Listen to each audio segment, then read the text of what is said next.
Greetings to all of you. This is what we call at Congregational Church of the Valley 3 good minutes. At least we hope these are 3 good minutes for encouragement, a little bit of wisdom perhaps, but mainly that you might be inspired for the living of these days. I want to talk for a moment about inclusion.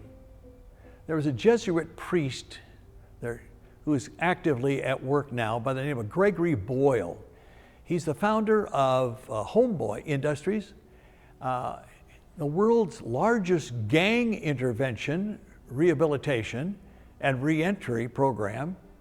And he writes this: Jesus lived, he breathed, and he embodied a boundary subversive inclusion of all people. If it's inclusive and wildly so, then you know you're warm. You're close to it. Nothing is excluded except excluding. The gospel always wants to dislodge itself from the place where it gets stuck and embedded in the narrow cultural structure. The disciples aren't sent out to create an institution fortified by uniformity.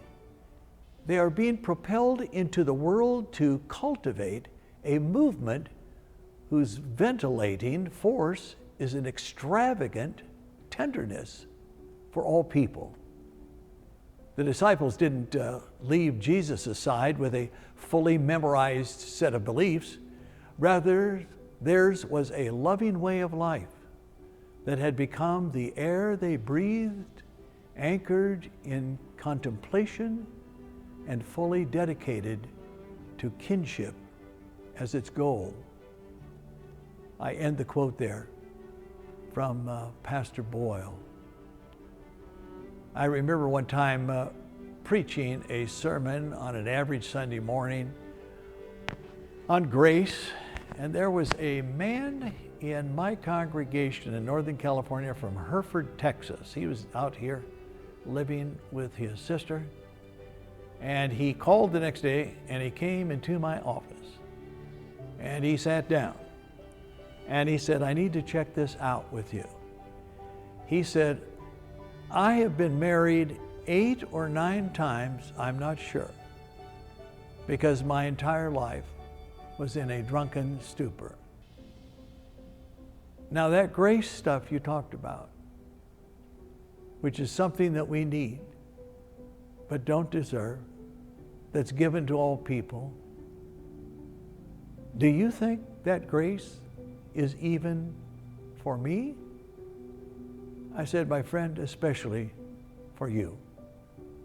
And he began to cry uncontrollably. Forget everything but this. God could not care less about where you came from or what you've done. God cares about where you are going by the power of His grace. God could not care less about what you believe. God cares where your feet take you in love, service, and accepted tenderness. When the church gets this message straight, you'll probably have to come early in order to get a seat in church. This is 3 good minutes. We hope you are blessed by our time together.